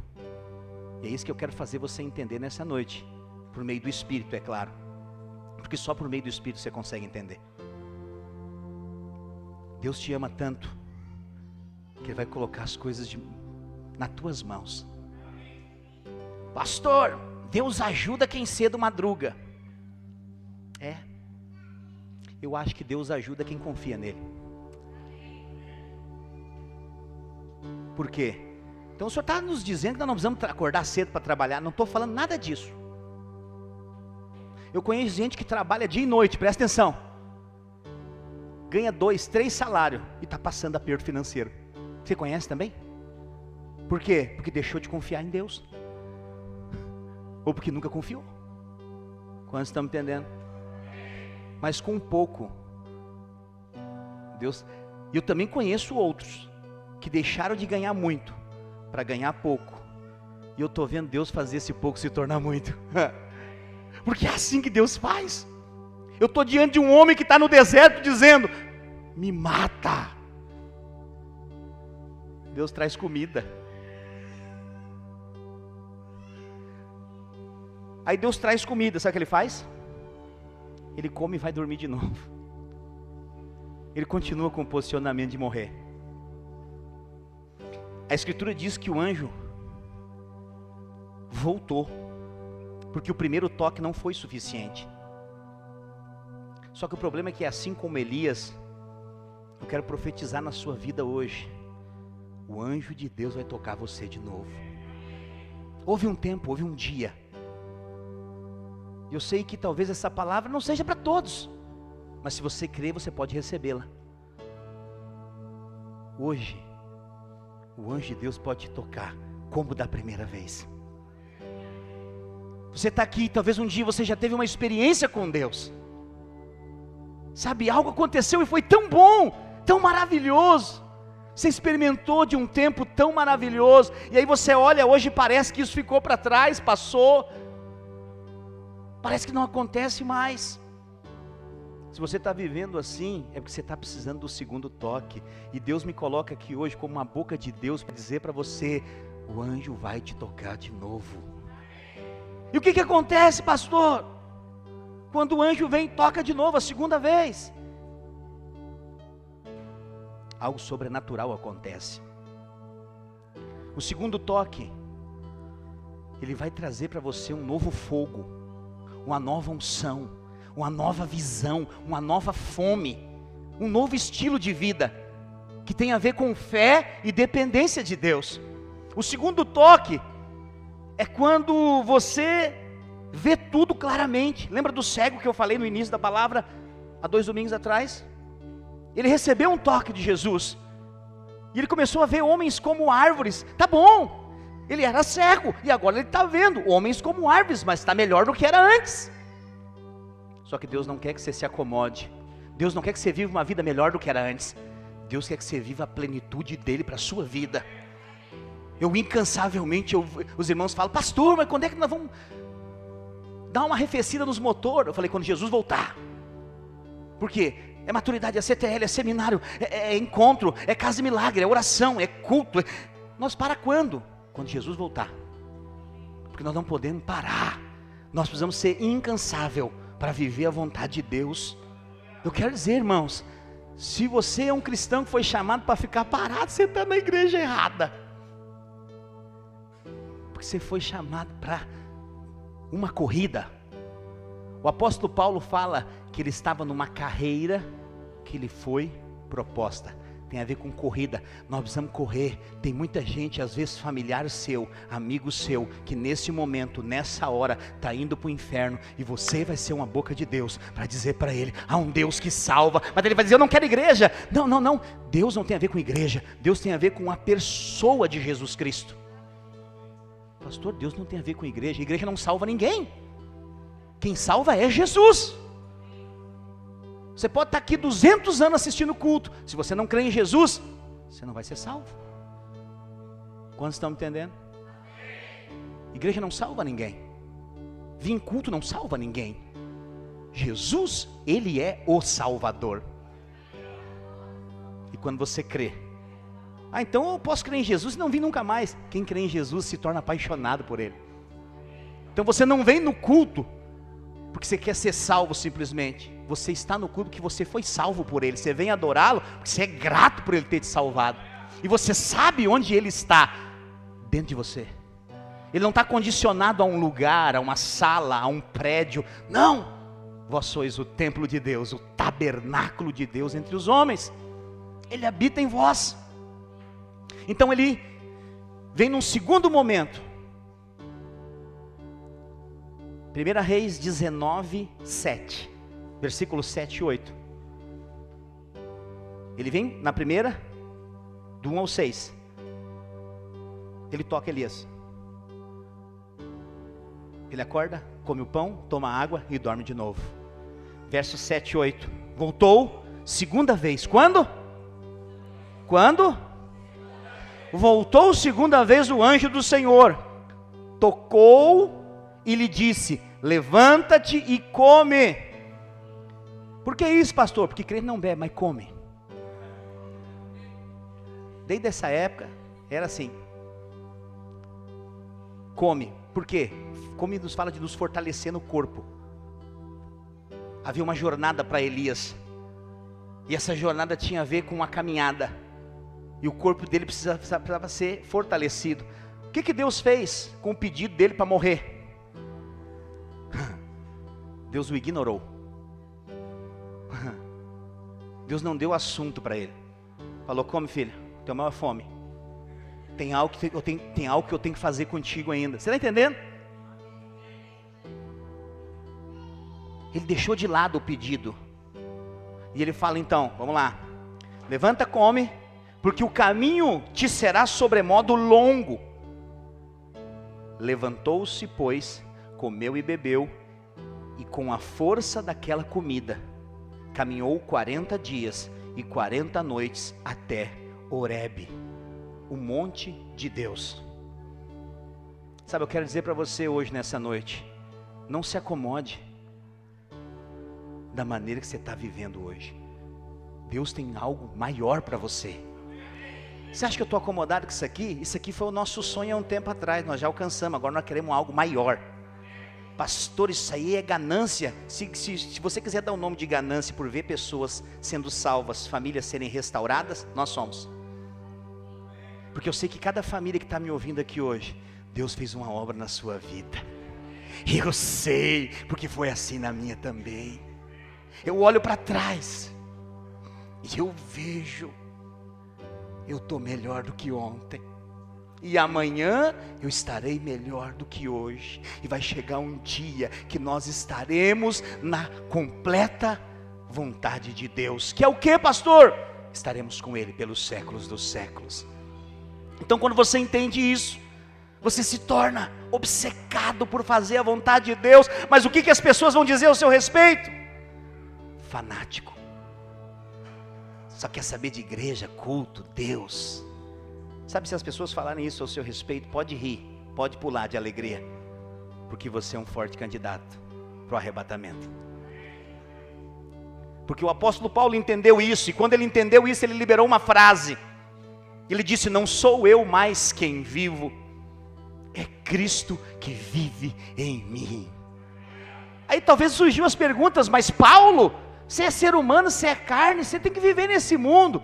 O viver que eu vivo agora, eu não vivo mais na carne, eu vivo na fé do Filho de Deus que me amou e a si mesmo se entregou por mim.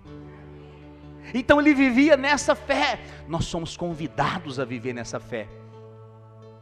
E nós vemos então a história desse homem e tiramos uma conclusão. Ainda que você esteja hoje, nesse exato momento, passando por situações difíceis, tanto você que está aqui como você que me assiste, hoje é noite de um segundo toque de Deus na sua vida. Quando eu preguei essa palavra, o início dela, parte 1, muitos irmãos me procuraram falando: pastor, naquela semana eu recebi um segundo toque do Senhor. Esse segundo toque tem a ver com essa experiência mais profunda e uma entrega completa. Você vê então que no segundo momento nós não podemos nos acomodar Tudo bem, você é cristão, você recebeu um toque de Deus, glória a Deus, você foi salvo, seu nome está escrito no livro da vida, você nunca mais vai para o inferno, nunca mais. Eu não sei o que você tem ouvido aí de pregação, mas eu quero dizer para você, uma vez que você creu em Jesus, o céu é o seu lugar. Porque não há mais condenação para aqueles que estão em Cristo Jesus. A Bíblia não diz, não há mais condenação para aqueles que fazem tudo certinho. Não, a base do nosso relacionamento com Deus é a fé. E se você crê, essa é a base. Ainda que eu não faça tudo certo, ainda que às vezes eu erre, e eu quero dizer, você vai errar, eu também vou. Mas essa não é a condição, porque Jesus já acertou naquela cruz por nós. E se nós estamos em Cristo, nós somos novas criaturas, as coisas velhas já passaram e tudo se fez novo. E eu quero dizer para você, as mudanças que precisam acontecer na sua vida, não vai ser um homem que vai te mudar, não vai ser alguém falando na sua cabeça que nem um pica-pau, muda, faz isso, faz aquilo, não.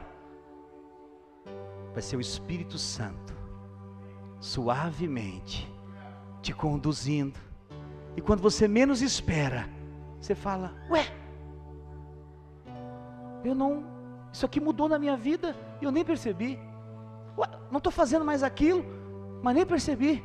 Porque assim é a obra de Deus. Não é por força, nem por convencimento, a Bíblia diz, é pelo meu Espírito. Pastor, eu quero que o meu marido mude. Ore por ele. Só o Espírito Santo pode mudá-lo. Pastor, mas eu preciso que a minha esposa mude. Ore por ela. Se tentar mudar, você vai ver uma mulher furiosa. Se o homem que mandou cair fogo do céu fugiu da mulher furiosa, não entre nesse barco furado. Apenas ore e Deus vai fazer as mudanças. Pastor, mas aí eu estou longe disso. Eu nem casado sou, eu quero é casar. Ore. Não tente escolher você mesmo, vai ser fria. Tem gente que para relacionamento é igual terrorista, já viu? Ele gasta 200 balas para matar 2 pessoas. Uma bazuca para matar uma barata. Bastou dar um sorrisinho assim, ó. Às vezes está com um cisco no olho, já manda o WhatsApp. Oi? Não faz isso, esse não é o caminho. Tem uma conexão dos céus. E quando essa conexão dos céus acontece, ela é correta. Tudo que você precisa vem do céu, amém? Então creia nisso. Nós precisamos depender de Deus. Ninguém convence, ninguém muda, ninguém traz. Tudo vem dele. Porque dele, por meio dele e para ele são todas as coisas. É isso que a minha Bíblia e a sua Bíblia diz. Mas pastor, eu posso perder esse mover? Eu posso ter uma oportunidade que vai passar diante de mim eu perder? Sabe, eu estou aqui para pregar o evangelho da verdade. E se você não perceber o tempo da oportunidade, você vai perder. Sabia? Não é essa a vontade de Deus. A Bíblia fala, e muitos mestres da palavra, eles têm uma conclusão a respeito do primeiro chamado de Tera. Você sabe quem foi Tera? Alguém sabe quem foi Tera? Oi? Oh glória, aleluia. Pai de Abraão. Tera foi pai de Abraão. Alguns estudiosos acreditam que aqui em Gênesis capítulo 11, do versículo 24 ao 32, acontece o primeiro chamado de Deus. E por incrível que pareça, ele não chama Abraão, ele chama Tera. Antes mesmo de chamar Abraão. Então quando ele faz o chamado, ele diz para Tera pegar a sua família e ir para a terra de Canaã. Tera tinha 3 filhos. Um se chamava Arã. E esse filho, ele morreu ainda jovem. Tera tinha um filho chamado Arã, outro Naor e o outro Abrão. Sim, Abrão é aquele, o pai da fé.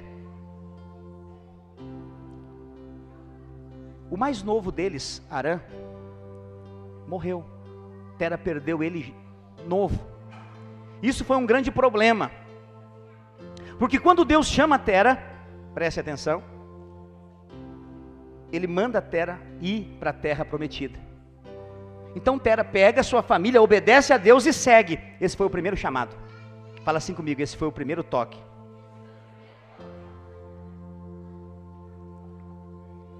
Quando ele está indo, ele chega numa cidade chamada Harã. Quando ele chega nessa cidade chamada Harã, o que ele vê? Na mente dele vem o filho que morreu. E ele para ali.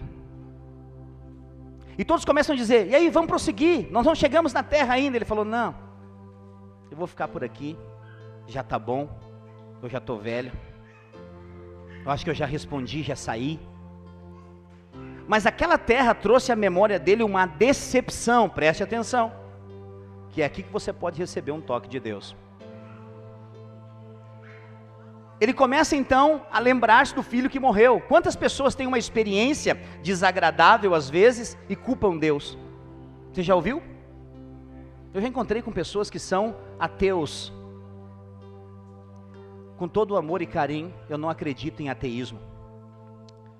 Porque todo ateu, não é que ele não acredita em Deus, ele acredita.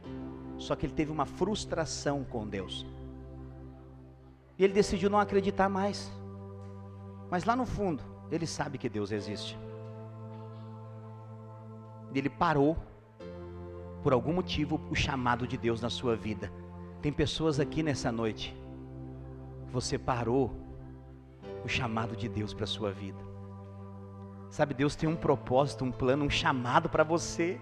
Mas esse chamado está parado, porque você parou em Harã. O que Harã representa? O lugar da sua dor, da sua lembrança, da sua tristeza, das suas mágoas, talvez da sua idade avançada, do você achar que o seu sonho não vai mais acontecer, e aí você está parado. Pastor, tem esperança para mim? Por que você acha que eu estou pregando aqui hoje? O Senhor tem um segundo toque para a sua vida, e pode ser nessa noite. Nessa noite você pode ser tocado pelo Senhor, e Ele ressuscitar o chamado dEle na sua vida. Nessa noite eu tive 2 sonhos.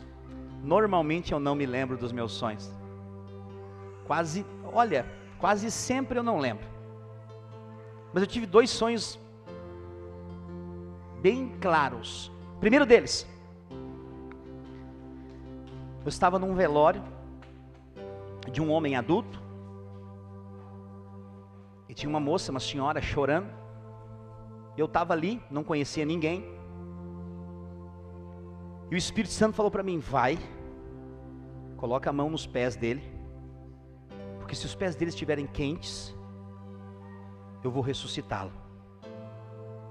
E eu fui, porque eu sou obediente a Deus, não importa se eu vou passar vergonha, vexame ou qualquer coisa. Se Deus falar, eu faço. Pode pensar o que quiser de mim, estou nem aí. E eu coloquei a mão nos pés daquela pessoa que estava sendo velada, e os pés dele estavam quentes. E o Espírito Santo falou, sopra no nariz dele, que ele vai reviver. Eu soprei e ele sentou.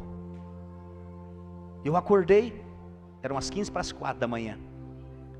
Falei, o que o Senhor quer falar comigo, Senhor? E não ouvi mais nada. Eu voltei a dormir.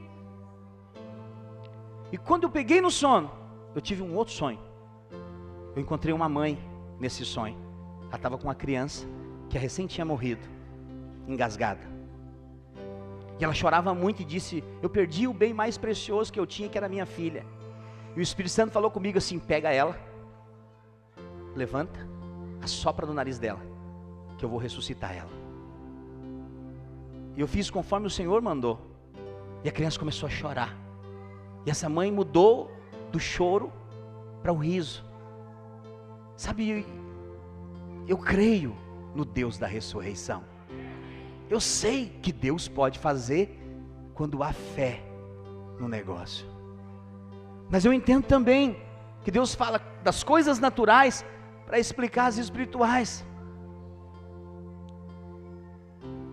Enquanto eu estava pregando aqui, o Espírito Santo falou dentro do meu coração, o que esse sonho quer dizer? Até subir aqui eu não sabia.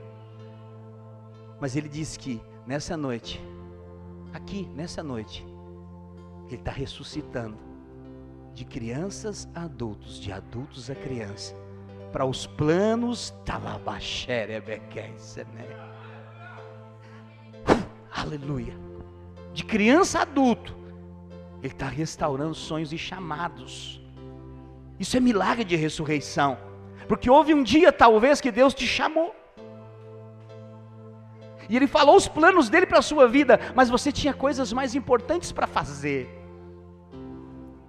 Você tinha que cuidar da sua vida. Mas hoje o Senhor vai te dar o segundo toque. E Ele vai ressuscitar o teu ministério. Ele vai ressuscitar a tua casa. Ele vai restaurar o chamado dEle na tua vida. E Ele vai levar você a viver as maiores experiências. Porque a sua história não acabou. Os maiores milagres de Deus na sua vida ainda estão por acontecer. Sabe, Deus quer usar você. Isso tem a ver com a agenda do Espírito. Mas Tera não creu. E ele decidiu ficar ali. O que acontece então? Deus chama Abraão. E Abraão prossegue no chamado. Você entende? Hoje Deus podia ser conhecido como Deus de Tera. Mas Deus é conhecido como Deus de Abraão. Por quê? Porque ele prosseguiu. Quantos de nós teve um momento da nossa vida que nós decidimos parar, e alguns até pararam? Pastor, eu parei. É mesmo. E eu perdi muita coisa. Calma. Não tome conclusões precipitadas. Com Deus não se perde, só se ganha. Se hoje você se posicionou em fé, a sua vida com Deus a partir de hoje vai ser muito melhor do que já foi. Sabe aqueles negócios de lembrança do passado? Como era bom naquele tempo. Isso aqui vai ficar para trás para você. Porque os melhores dias da sua vida, se ainda não viveu, você vai viver. Estão para frente. Os melhores dias da sua vida estão para frente. Deus vai fazer. E por fim, o segundo toque de Deus na sua vida, ele é sobrenatural. Você lembra de Jó? Você já ouviu falar da história de Jó? Jó era um servo de Deus, que num dia, ele perdeu tudo que ele tinha. Tudo. Jó perdeu até a sua saúde. Porque o diabo disse, é fácil, Jó tem tudo. Então tudo foi tirado dele. Até a sua saúde. Ele estava sentado no chão, se coçando com um caco de telha, com lepra. A mulher de Jó fala para ele, olha o teu estado, amaldiçoa esse teu Deus e morre. Sabe, às vezes pessoas vão estar na sua volta e vão dizer, o que adianta servir a Deus, se a tua vida está assim? É porque elas não conhecem a tua história, e não conhecem o teu Deus. Assim como a mulher de Jó. E Jó dá uma resposta. Toda resposta espiritual é uma resposta que faz calar toda a incredulidade. Ele fala, nu eu saí do ventre da minha mãe, e nu eu vou deixar essa terra. E ele glorifica o nome de Deus. Bendito seja o Deus que criou os céus e a terra. E o que acontece? Ele vem de novo. E no segundo momento, tudo é restituído 10 vezes mais. A mulher de Jó é a mesma mulher. A Bíblia não fala que ele arrumou outra mulher e teve mais 10 filhos. Não, ela teve 10 filhos. Os 10 morreram num único dia. Mas no segundo toque, ela teve mais 10. Não sei se ela ficou feliz ou ela ficou indignada. Mas Jó então tinha 20 filhos, 10 no céu, 10 na terra. E todos os seus bens foram multiplicados. Em Jó capítulo 42, no verso 10, a palavra de Deus diz assim, mudou o Senhor a sorte de Jó. Quando? E agora eu vou desmistificar aqui, segundo a Bíblia, algumas coisas que muitas pessoas religiosas falam ao seu e ao meu respeito. Mudou o Senhor a sorte de Jó, quando esse orava pelos seus, o que ele fazia? Orava pelos seus amigos, e o Senhor deu-lhe o dobro de tudo o que antes possuía. Espera aí, você entende a situação que ele estava? Perdeu os filhos, perdeu os bens, perdeu a casa, perdeu a saúde, estava sentado no chão, se coçando com um cabo de telha e orando pelos seus amigos. E muitas vezes as pessoas vêm dizer: o que você quer orando na igreja se a sua vida está toda bagunçada? Quem é você? O diabo vem, porque ele fala também comigo. O que você quer orando pelas pessoas? O que você quer orando se tem problema na sua vida e não foi resolvido ainda? Só que eu quero dizer para você, você ora, você fala, você profetiza, não da sua parte, você profetiza da parte de Deus, você ora da parte de Deus, você não faz porque você é, nós fazemos porque Ele é, eu oro, eu falo porque Ele é, porque eu não confio em mim, eu confio nele. Você está entendendo? Há um Deus que é tão grande, mas decidiu se fazer tão pequeno para morar dentro de você, e ainda que o mundo tire conceitos ao seu respeito. Mas crente não se veste assim, crente não é assim, isso é coisa de religião. Nós não servimos a uma religião, nós servimos a um Deus vivo. Sabia disso? E esse Deus vivo vai usar quem está disposto para ser usado. Não importa se você fala bem, se você fala mal, se você não fala, Deus vai te usar. Como, pastor? Quando eu me coloco na brecha da oportunidade, Deus faz o que precisa ser feito. O segundo toque na sua vida não será natural, ele será sobrenatural. Diga amém. Eu queria que você ficasse de pé no seu lugar.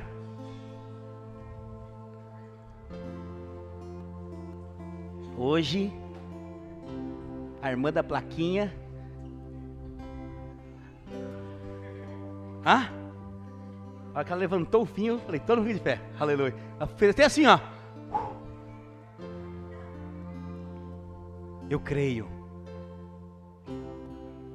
que basta você se posicionar em fé nessa noite. Eu sei que Deus já fez muito milagre aqui no início desse culto, mas os maiores milagres, eles ainda estão para acontecer na sua vida. Sabe, Deus tem um propósito. Já viu crente falando?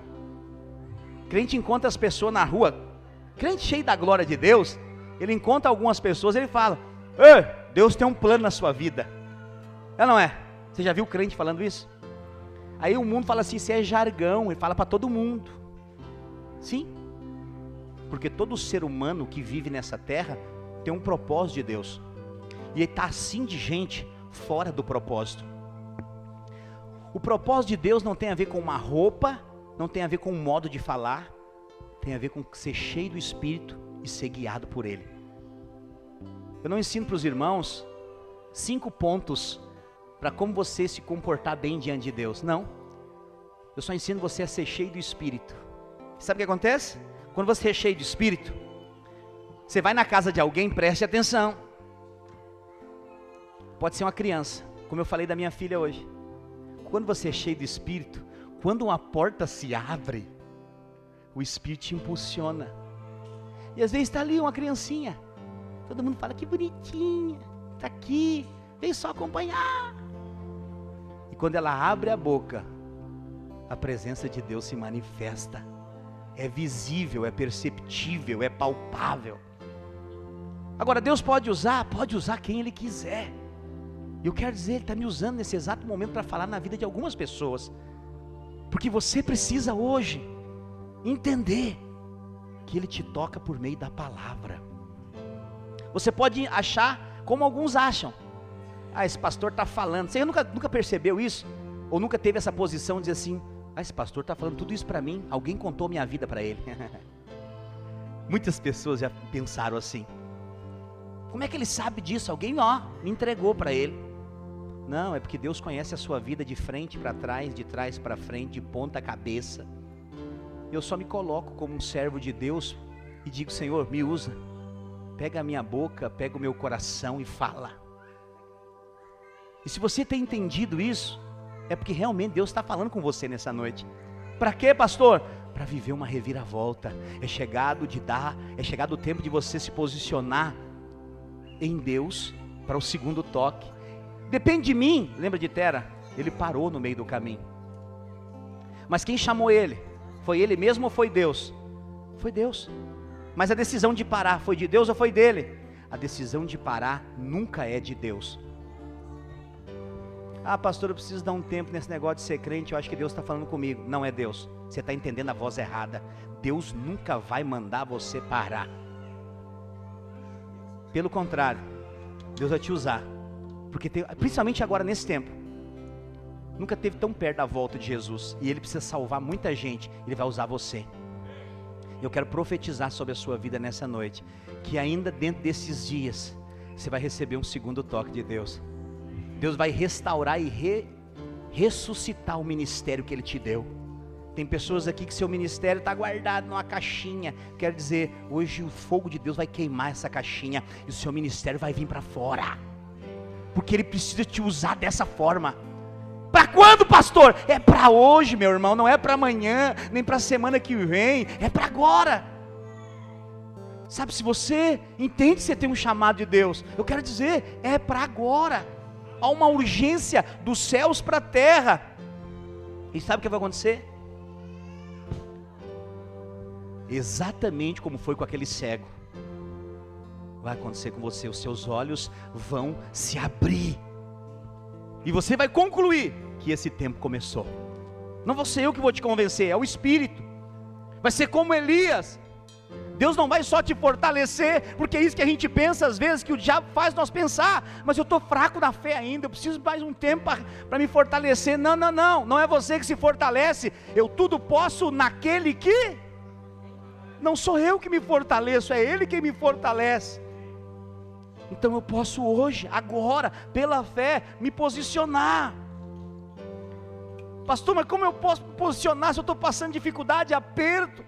Às vezes até as coisas faltam lá em casa. O que você precisa entender, que quando Deus fala em fortalecer, é como Elias, Ele vai trazer comida e água, Ele vai trazer provisão.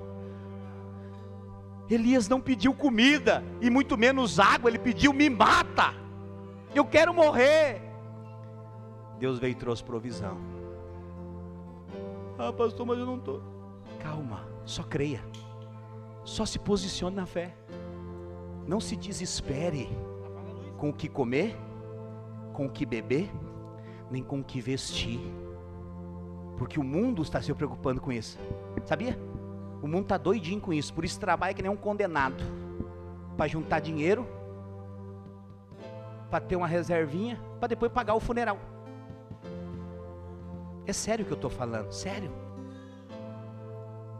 A Bíblia fala: louco, hoje mesmo pedirão a tua alma, e o que tu está fazendo para quando chegar lá? Todos nós compareceremos diante de Deus. E o que nós vamos levar nas nossas mãos? Eu vou levar meu carro, minha casa, minha conta bancária recheada, foi tudo que eu investi minha vida nessa terra. Sabe o que ele vai dizer? Não te conheço, apartai-vos de mim, vós que praticais a iniquidade. Porque só tem uma coisa que Deus está interessado: filhos. Filhos, é isso que Ele quer. Por isso que Ele tem desejo de restaurar o seu ministério, o seu chamado. Porque o que mais essa geração vive é preocupada consigo mesmo. É uma geração egoísta, que enquanto está bem, o resto, tudo é resto. Mas eu quero dizer, enquanto eu viver nessa terra, vai ter uma voz profética falando: é tempo de salvação. É tempo de famílias inteiras serem transportadas do império das trevas para o reino do Filho amado.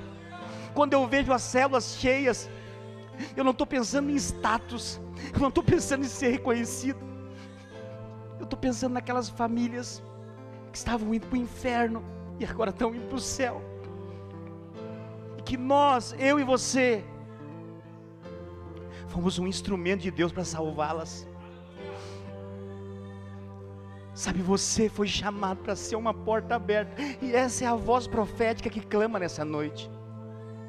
Por isso eu sei que o Espírito de Deus vai te tocar. Sabe, você vai ser um canal de salvação. Quando você falar de salvação de vidas, você não vai conseguir ficar sem chorar. Esse é o chamado da nossa vida. Sabe, nós precisamos entender que nós não fomos chamados para fazer nenhuma outra coisa senão a vontade de Deus. E tudo ao nosso derredor precisa ser direcionado para isso. Eu quero orar por você nessa noite. Eu quero declarar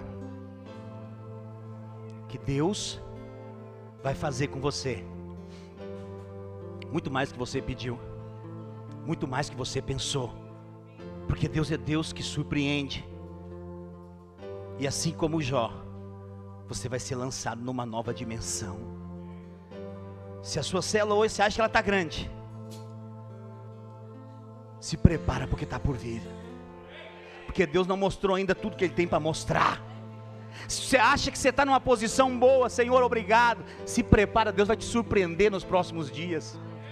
Se você acha que tem coisa boa acontecendo, eu quero dizer para você hoje, você não viu nada ainda, o que Deus é capaz de fazer com aqueles que se colocam. Sabe, peça para o Senhor sondar o seu coração nessa noite. Tem uma canção que fala: sonda-me, Senhor, e me conheces, quebranta o meu coração,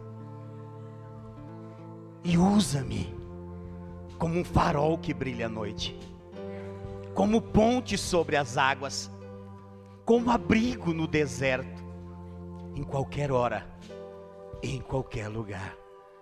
Você está disposto a declarar essa canção nessa noite como uma canção profética para a sua vida? Sabe, eu quero desafiar nós encerrarmos hoje essa celebração. Aqui atrás eles ficam tudo doido, não fica tranquilo, porque eu não combino isso aqui nada com eles. Porque tem coisas que a gente pode combinar, é isso que muitas pessoas não entendem, mas tem coisas que quem combina é o Espírito. Pastor, a igreja de vocês às vezes tem umas bagunças que saem fora do cronograma. É verdade, porque assim é o Espírito. O dia que for tudo certinho é engessado, é obra do homem. Mas quando é obra do Espírito, tem o cronograma, mas tem as pepitas de Deus. Eu queria convidar você agora a fechar os seus olhos. Nós vamos encerrar essa celebração assim. E talvez aqui no meio dessa canção você vai receber o segundo toque do Senhor. Faça da letra dessa canção uma oração, encerrando esse tempo. Fala assim para Ele: sonda-me, Senhor, que me conhece, quebranta o meu coração, transforma-me conforme a tua palavra, e enche-me até que em mim se ache só a ti. Então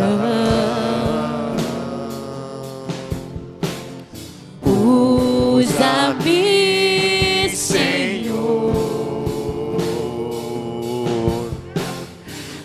usa-me como um farol que brilha à noite, como ponte sobre as águas, como abrigo no deserto, como flecha que acerta o alvo. Eu quero ser usado da maneira que te agrade, em qualquer hora e em qualquer lugar.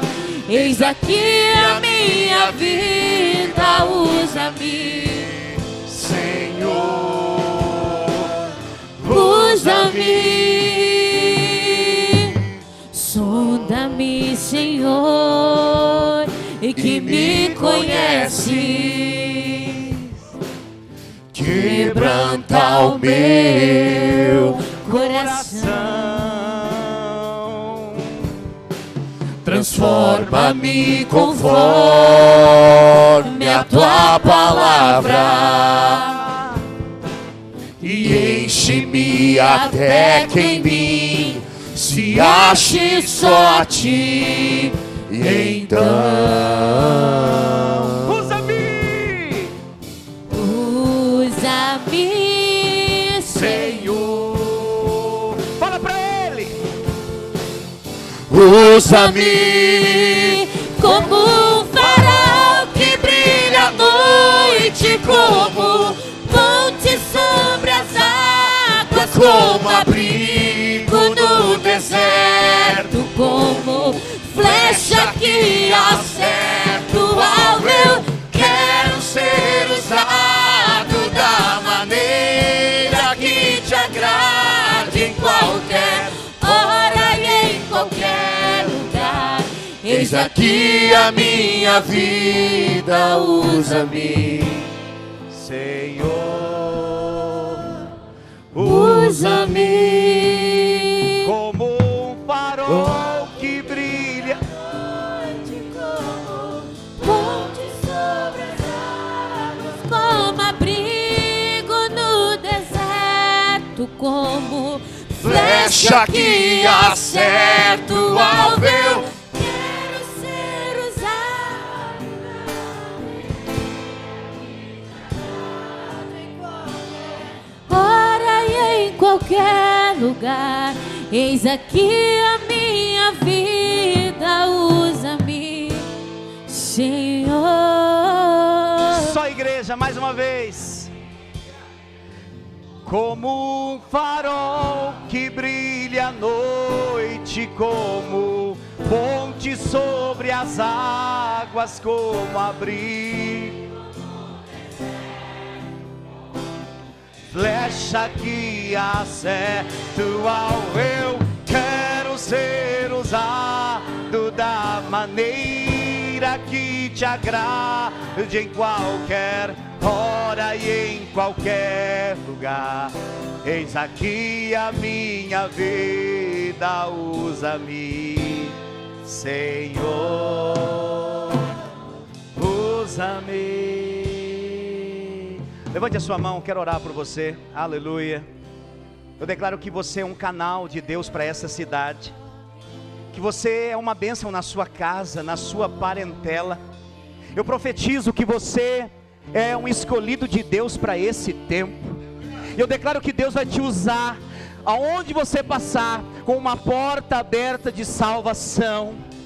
Deus te colocou no lugar onde você está, para você ser um canal de salvação para aquele povo, ainda que você possa olhar para eles e pensar, como o Senhor vai fazer isso, Senhor? Mas Ele te colocou lá, porque Ele vai fazer de você um canal de salvação para aquelas pessoas, pessoas que talvez ninguém queira, pessoas que talvez o mundo já excluiu, já nem conta mais elas como membros da sociedade. Deus vai te usar como uma boca profética para salvar essas pessoas. Às vezes pessoas no seu trabalho, na sua escola, Deus vai te usar, porque você já foi salvo. Agora você é uma porta aberta de salvação. Eu quero declarar em nome de Jesus, que o amor do Pai, que foi derramado sobre o seu coração, vai fluir através de você, e vai tocar milhares de pessoas nessa geração. Eu declaro que o amor do Filho será proclamado através dos seus lábios, e esse amor tocará os corações, e eles quebrantarão, e eles nascerão de novo. E que o poder do Espírito Santo de Deus vai levar você a falar, vai usar você na sua fraqueza, e vai manifestar a glória de Deus através da sua vida, em nome de Jesus. Diga amém. Diga eu creio. Diga eis-me aqui, Senhor. Aleluia. Nós estamos encerrados. Dê uma salva de palmas ao Senhor Jesus. Seja um canal de salvação para esse tempo. Você é um agente de milagres. Você é uma boca profética para essa geração. Vá em paz e que o Senhor te use poderosamente. Você que está conosco pelas nossas redes sociais, eu quero pedir para você não deixar de se inscrever no nosso canal da Videira de Canoas no YouTube. Queria pedir para você compartilhar essa live, dessa celebração, com todos os seus contatos. Deixa o seu like, se essa palavra falou com você, deixa o seu like, e ainda deixa o seu comentário aí, né? Fale o seu nome, de onde você está falando, nós queremos orar e te abençoar, em nome de Jesus, aleluia. Os líderes, aleluia, aleluia, aleluia. Aleluia. Não tira a voz do profeta, por favor. Aleluia. Os líderes não deixem de pegar os valezinhos do galeto com o Jonas, tá? Jonas Penafor está com os bloquinhos dos galetos. Cada líder deve pegar um com ele lá, por favor.